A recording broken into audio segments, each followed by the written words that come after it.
Hi all, I'm just making a quick video of how I am rewiring these HD300 Pros without buying a whole new wire. Essentially the plug came, it was broken.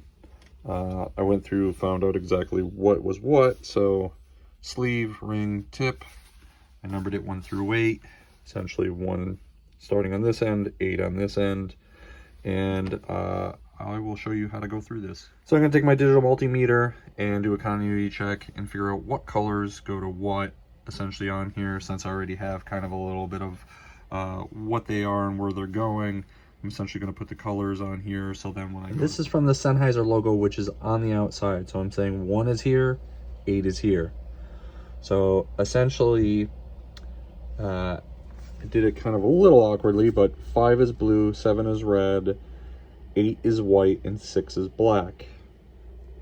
So essentially, our black and blue is going to be our sleeve, our red is going to be our ring, and our white is going to be our tip. I just got done testing these. They work perfect. Hopefully this video helps you guys out. If you have any questions or comments, feel free to ask, and I'll catch you on the next one.